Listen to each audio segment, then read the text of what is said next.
Rasulullah SAW itu betapa pentingnya pembahasan ini sampai melakukan sesuatu hal yang tidak biasa, yaitu setelah sholat subuh kemudian Rasulullah naik ke mimbar kemudian berkhutbah.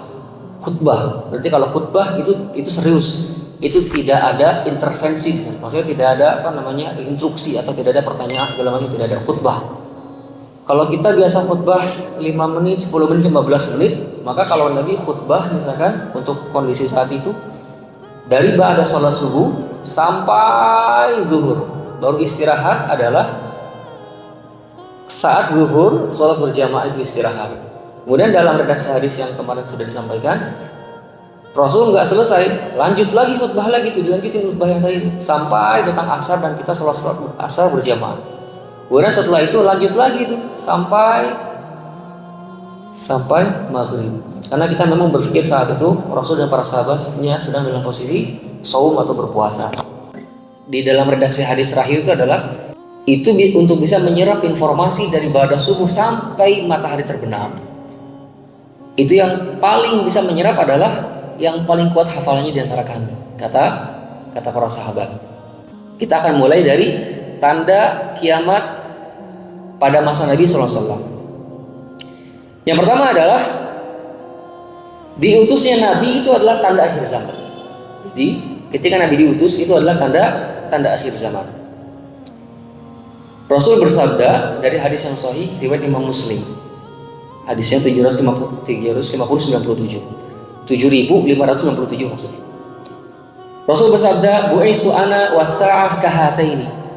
Aku itu diutus atau aku telah diutus dan juga kiamat itu diutus seperti dua ini.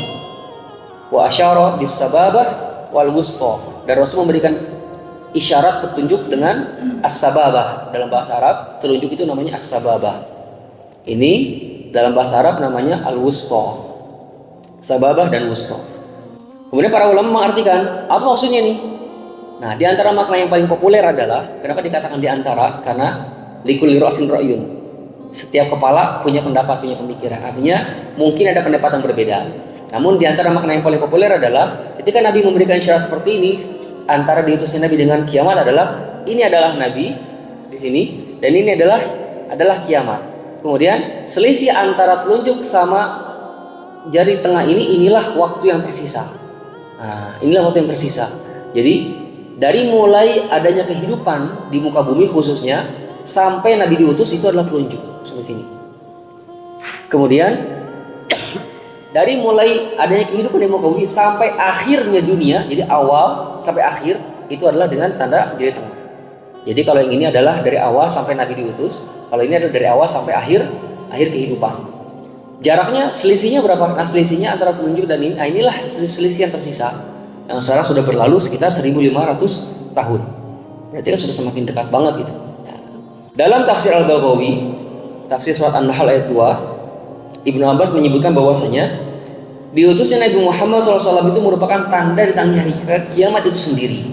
Yaitu tatkala malaikat Jibril alaihissalam menjadi utusan kepada Nabi Muhammad dan tatkala pintu langit pertama kali dibuka. Jadi ketika turunnya surat Al-Fatihah dan suratnya dua ayat terakhir Al-Baqarah, maksudnya Al-Fatihah sama dua ayat terakhir Al-Baqarah itu diturunkan, itu adalah ayat Kanzul Arsy. Apa itu Kanzul Arsy? Adalah di antara ayat Kanzul Arsy itu adalah perbendaharaan Arasy. Artinya diturunkannya langsung dari bawah Arasy. Kalau ayat Al-Quran yang lain adalah di bawah sama Nabi sama malaikat Jibril, maka ada ayat-ayat khusus yang sangat istimewa yang diturunkannya langsung dari bawah Arasy. Di antaranya adalah ayat kursi, surat Al-Fatihah dan juga dua ayat terakhir Al-Baqarah. Nah, pada saat turunnya Al-Fatihah sama dua ayat Al-Baqarah terakhir, itu pertama kalinya langit dibuka.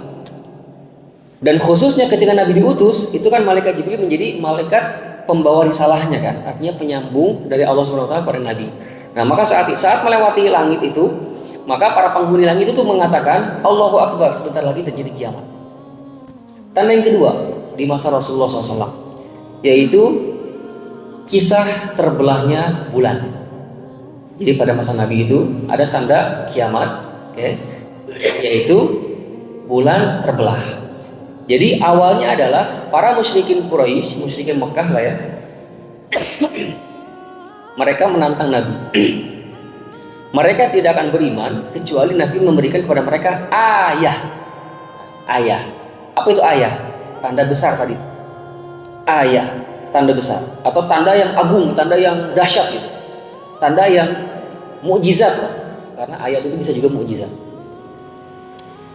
Akhirnya apa kata Nabi? Kalau seandainya aku belah bulan ini, maksudnya itu kan sesuatu hal yang mustahil kan? Itulah mukjizat gitu. Karena mukjizat itu adalah perkara yang mustahil gitu. Perkara yang mustahil dilakukan gitu. Dan di sana disertai dengan tantangan.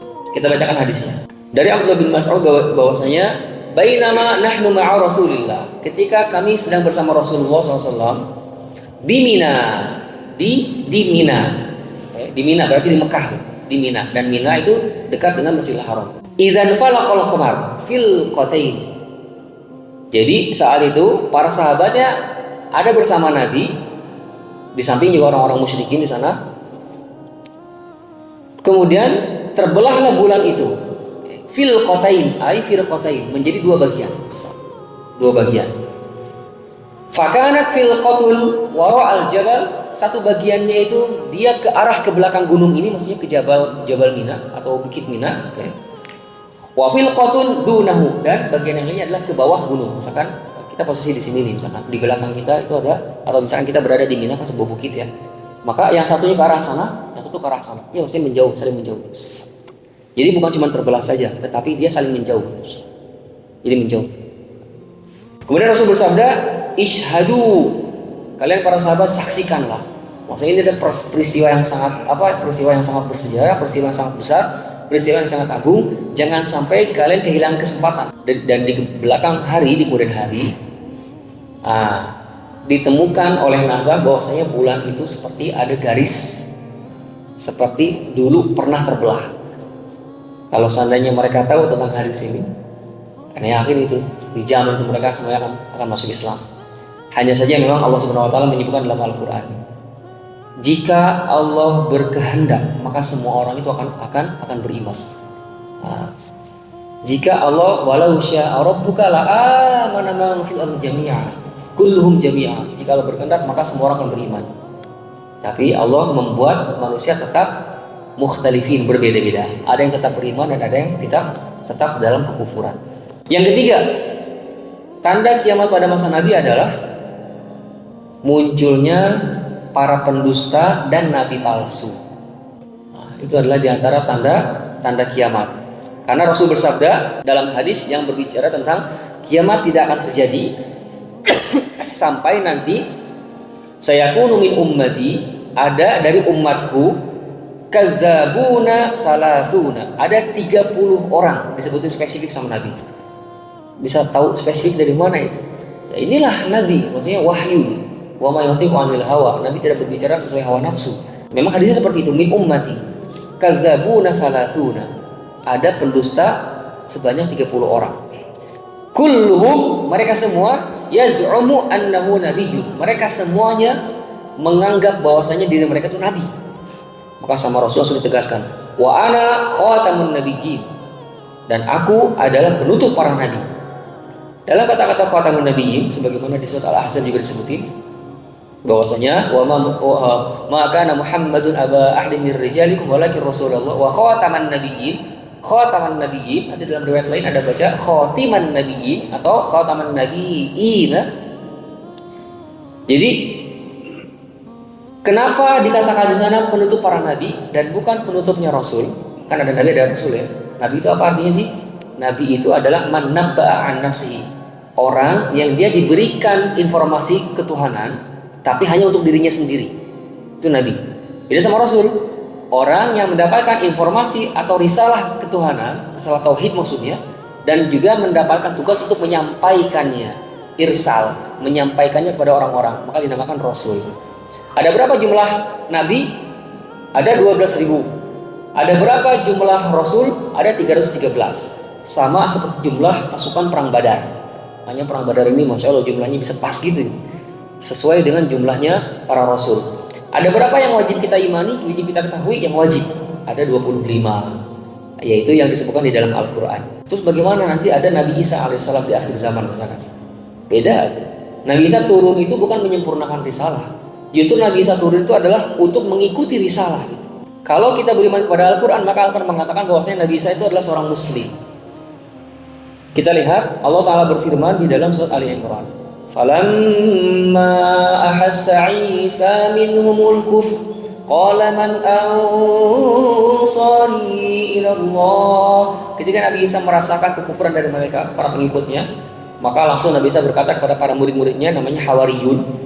Hawariyun ada jumlahnya 12 orang dalam beberapa riwayat, 12 orang. Intinya Nabi Hawariyun karena disebut juga dalam Al-Quran Hawariyun.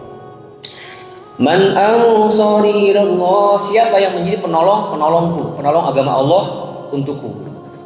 Qala al-hawariyun, orang-orang Hawariyun mengatakan, muridnya Nabi Isa mengatakan, nahnu ansarullah, kamilah penolong-penolong Allah itu. Amanna billah, kami beriman kepada Allah. Washhadu bi anna, dan persaksikanlah bahwasanya kami bi anna muslimun, kami ini muslimun, kami ini muslim. Jadi sekarang misalkan contoh siapa contoh nabi-nabi yang mengaku nabi setelah Rasulullah SAW. Pertama adalah ketika Rasul masih hidup, ada 2 orang nabi palsu yang sangat terkenal ketika Rasul masih hidup, yaitu Musailamah al-Kadzdzab dari kabilah Yamamah, dan juga ada Al-Aswad bin Al-Unsi dari Yaman. Kemudian ada juga nanti di zaman sahabat, yaitu Sajah dari Bani Tamim. Kemudian ada juga Tulaihah bin Khuwailid. Kemudian pada masa Abu Bakar itu nanti ada Mukhtar bin Abu Ubaid. Mukhtar bin Abu Ubaid yang mana dia menyerbu kota Kufah pada maksudnya Tulaihah bin Khuwailid itu pada masa Abu Bakar. Kemudian nanti pada kekhilafan Bani Umayyah alias 100 tahun pertama, ada Mukhtar bin Abu Ubaid. Udah berapa tuh? Udah 4, udah 5 ya. Kemudian di kemudian hari ada bahkan dekat-dekat ini tuh ada Mirza Ghulam Ahmad dari Qadian, Pakistan. Itu yang dikenal. Yang tidak dikenal mungkin masih ada lagi tuh. Yang jelas Rasul menyebutkan jatahnya ada 30 orang nanti yang mengaku nabi. Sampai kapan? Bukan sampai sekarang, tapi sampai kiamat itu ditegakkan. Nanti akan ada 30 pendusta besar. Dan nanti pendusta yang paling dahsyatnya adalah Dajjal itu sendiri. Dajjal adalah pendusta yang terbesar.